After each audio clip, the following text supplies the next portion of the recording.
There is no doubt in my mind that Ukraine is going to win this conflict. Russia has so many different problems that we can unpack here. It's not going to be easy, but as long as the West sticks together and provides Ukraine what they need, Ukraine will in fact win this war. And it's important that they do. Yes, the special military operation, or what some people refer to as the full-scale invasion, started a year ago last February. But the war actually began in February of 2014 when Russia invaded Ukraine and seized Crimea, illegally annexed it, and began extensive support for the so-called separatists in the Donbas region. The Russians believed that we would not respond, that we would not be able to stick together. They made a terrible miscalculation because of our parents' unpreparedness. No, we were still dealing with the retreat from Afghanistan. The UK was a mess. Domestically, Germany was still building Nord Stream 2. And so the Russians, you could almost see how they would think, you know, we didn't do anything after Georgia.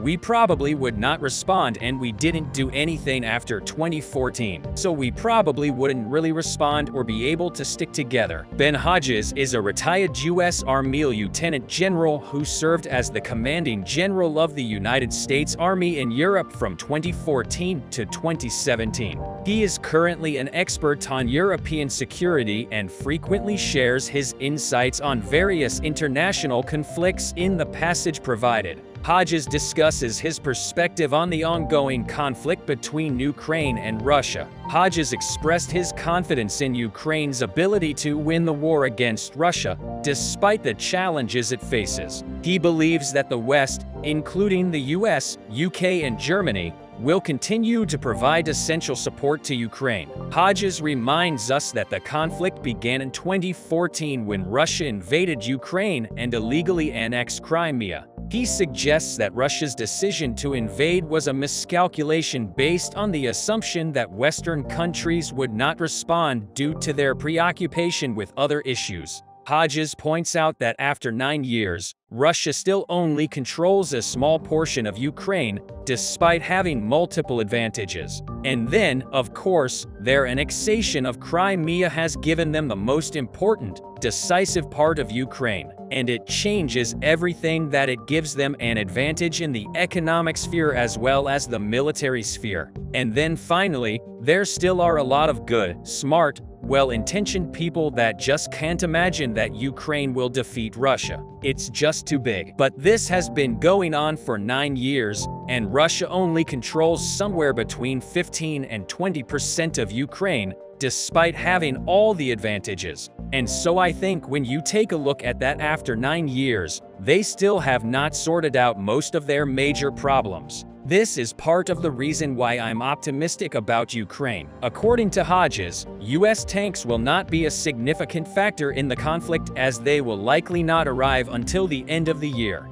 However, German and other European support in the form of military equipment and personnel will make a difference in the conflict. Hodges believes that a coordinated counter-offensive by Ukrainian forces and their allies will be able to penetrate Russian defenses and regain territory. The US tanks are going to come way late, and I think this was by design or whatever. But the solution that the US chose for this means that these will be tanks that won't arrive probably till the end of the year. So they won't be a factor, except in that I think this was done deliberately by the administration to enable the Germans to go ahead and agree to provide the parts. So 31 Abrams tanks, that's a battalion in the organizational structure for the Ukrainian army, and they will get put into the fight at some point. But nonetheless, they will not be a factor this summer. The German Leopards, of course, which are coming not only from Germany but also from Poland and other countries, these will make a difference. They will be able to defeat anything that the Russians can put on the battlefield. By June, when the Ukrainians launched what I would anticipate will be a significant counter-offensive in the southeasterly direction towards the Azov Sea, probably towards Mariupol or Melitopol, for the purpose of breaking the land bridge.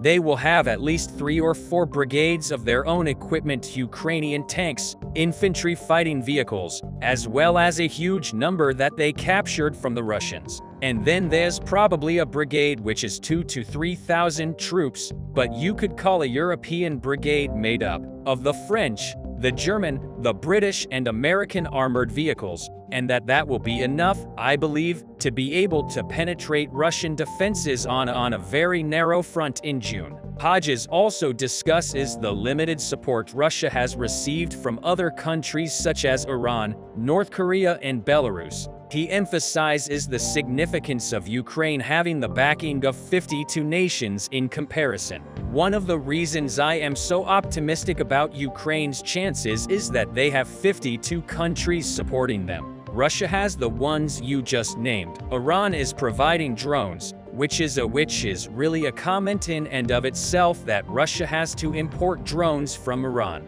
I mean, that tells you that their defense industry is in bad shape. Sanctions are having an effect. North Korea, I think, is providing some things, but I can't tell for sure. Probably artillery, ammunition. And I had heard that they were also providing winter clothing, which is another statement that North Korea would have to provide winter clothing to Russian troops. Belarus is to me, I haven't quite figured it out. I think Lukashenko is continuing to do what he's always done, which is to try and play this role of to do just enough to keep the Kremlin happy by, in this case, allowing Russians to stage there to launch attacks from there. And he has provided ammunition and equipment to Russia for use elsewhere. But I don't think we're going to see any of his 10 battalions fed into the fight because their level of readiness is going to be worse or no better than what the Russians have. And I think he knows that they will be decimated once they get into the fight.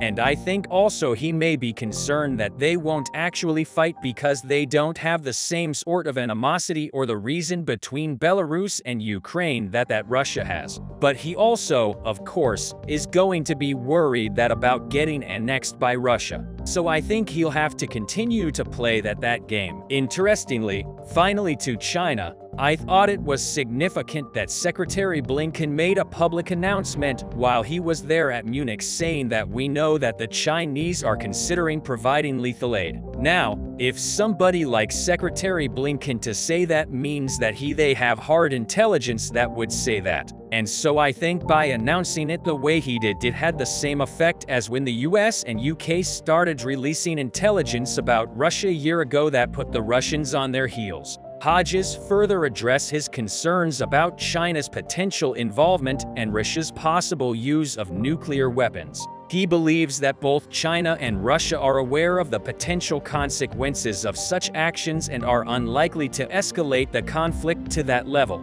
In conclusion, Ben Hodges remains optimistic about Ukraine's chances of winning the conflict against Russia. He believes that with the support of Western nations and a strategic counteroffensive, Ukraine can overcome the challenges it faces. Let's listen to Ben Hodges' point of view and continue to monitor the developments in this ongoing conflict. And now China is in the position of having to deny that they are doing this. And so it kind of puts them on notice. I think China would like to see us fail. They don't want to see the Russian Federation collapse, and they are watching to see can we stick to it to help Ukraine as they consider their own options in the Indo-Pacific region. I'm even more convinced that he will not use tactical nuclear weapons. They have thousands of nuclear warheads, strategic and tactical. They clearly don't care how many innocent people they kill. But I think that they take seriously President Biden's warning that there would be catastrophic consequences for Russia if they were to use any kind of nuclear weapon.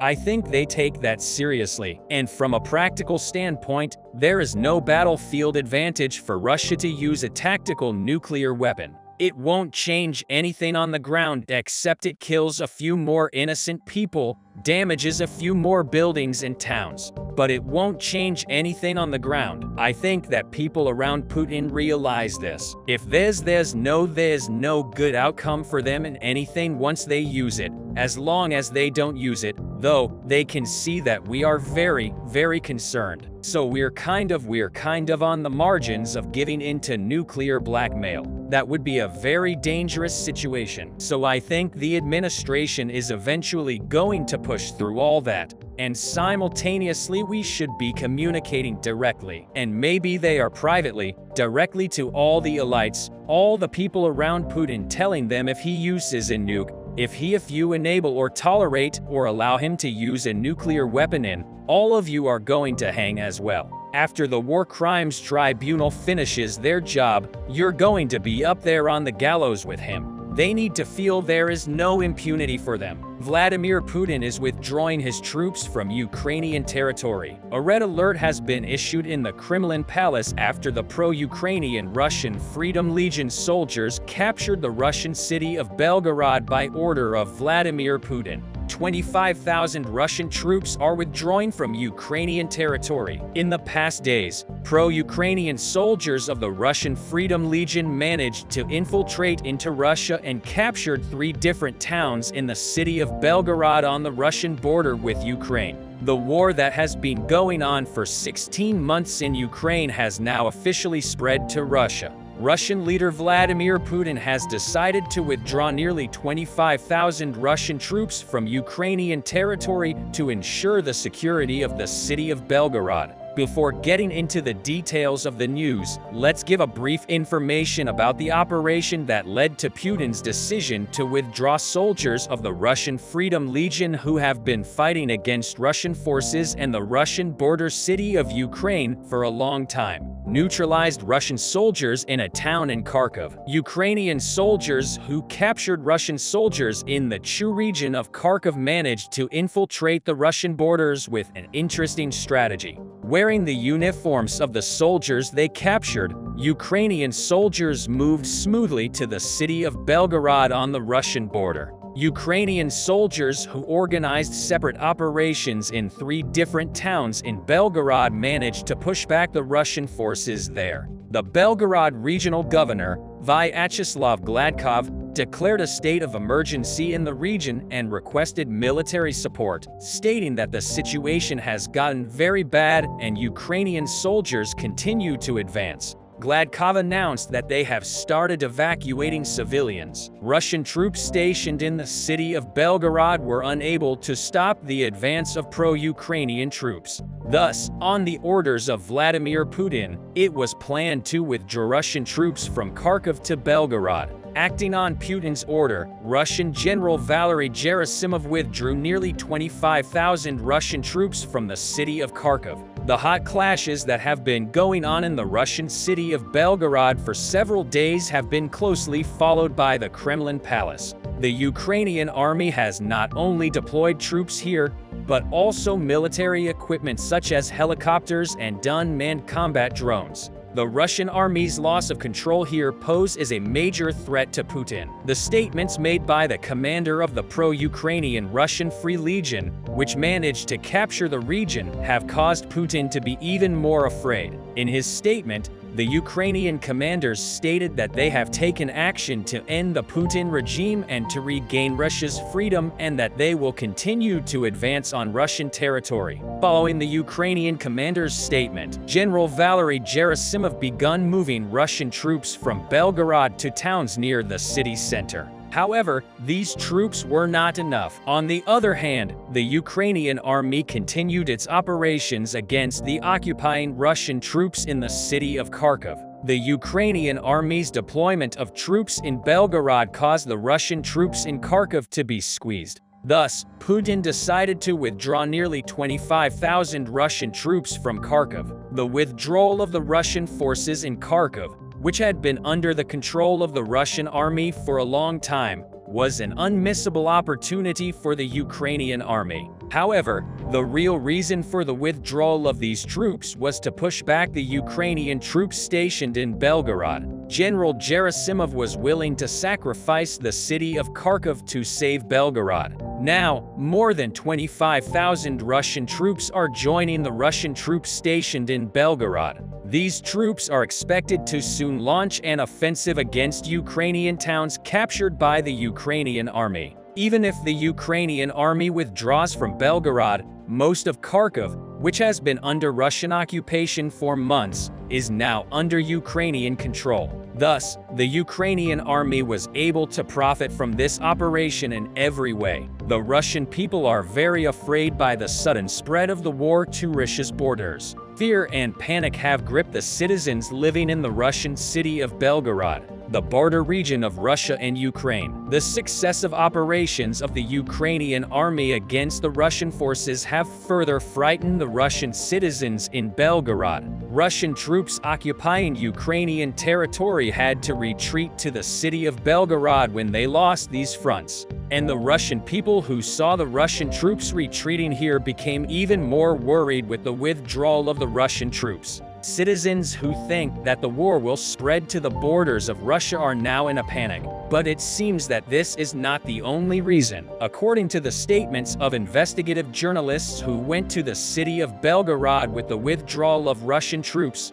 there is great unrest in Belgorod. Vladimir Putin's soldiers are roaming the streets of Belgorod, and more Russian troops are arriving in Belgorod every day. Many Ukrainian citizens have also flocked to Belgorod because of the war. The locals in Belgorod are very disturbed by the influx of Ukrainians and the constant power outages in the city at the moment. Education in Belgorod, near the border with Ukraine, has completely stopped. Schools in areas close to the border have been temporarily closed. With the increase in the number of Russian soldiers in the city of Belgorod, there is no lack of fights and noise. Russian soldiers are currently not on any mission, and locals are disturbed by the fact that these soldiers are constantly drinking alcohol and fighting among themselves. While the situation in Belgorod is like this, the promise made by Russian President Vladimir Putin has lost its effect after invading Ukrainian territory.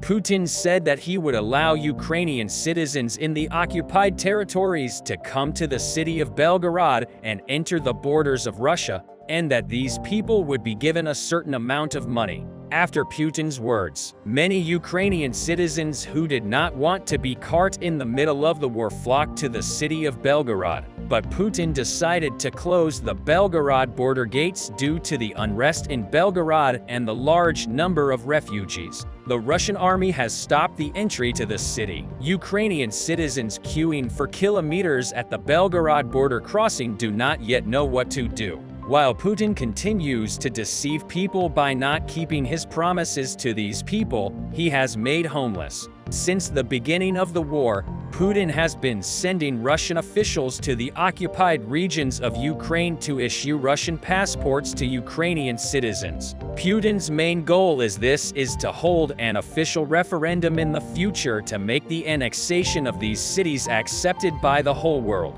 Currently, Putin has annexed Zaporizhia, Donetsk, Luhansk and Kherson regions of Ukraine. However, this annexation decision is not recognized by almost any country. For this reason, Putin plans to organize an official referendum in these regions at a later date. What Putin needs for this plan is more Russian citizens. The Russian leader is sending Russian citizens to these annexed regions every month. Russian citizens agree to live in these occupied territories in exchange for promises such as regular monthly salaries, land and houses. While Putin is reducing the number of Ukrainian citizens here, he is increasing the number of Russian citizens he sends. Thus, in a referendum to be organized, more votes would be cast for the annexation of these regions to Russia. However, according to the information currently available, Putin is unable to meet the needs of the Russian citizens he has sent to Ukraine. It is quite normal for these citizens to be short of supplies when even the Russian army has a huge shortage of weapons and ammunition.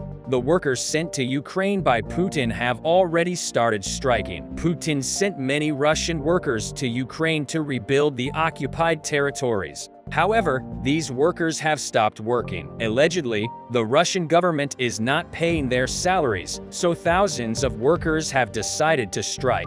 There is a lot of good news in the Belgorod region. After seeing that Russian forces were simply incapable of holding off even small assault groups, The Freedom of Russia Legion and Russian Volunteer Corps decided to rapidly increase the scale of their operations. The insurgent forces opened 7 more lines of attack and managed to secure at least 4 settlements, namely Soln-Sever, Sereda, Marina, and Leninsky. While the fights are taking place in 9 more settlements, including Dubrovka, Shebekino, and Voznesnovka. Combat footage confirms the ongoing operations in multiple settlements. Russian officials were forced to admit that the issue was not resolved and started a massive evacuation. At the moment, Russian forces lost control over 200 kilometers squared of the Belgorod region. The crisis continued to escalate, and more sources started to consider Belgorod as the new front line. The scale of the operation also implies that the losses increase, which is why the commander of the Russian Volunteer Corps asked the head of the Belgorod region to swap prisoners of war. The head of the Belgorod region declined the offer, called them terrorists, and said that he doubted that Russian soldiers were alive anyways. The head of the Wagner group, Prigozhin, immediately responded by viciously criticizing the decision to basically abandon Russian soldiers and said that it cost nothing to organize a regular prisoner exchange. That happens all the time anyways. Simultaneously, it was revealed that the Russian Ministry of Defense tried to ambush and kill the withdrawing Wagner forces from Bakhmut. Prigozhin said that his troops noticed a strange activity in the rear, and when they checked the roads, it turned out that someone completely mined them, as if planning to take out the whole convoy. Prigozhin said that they demined the area, but when withdrawing, they were hit with artillery fire. That was probably supposed to take out the survivors after the mines detonated.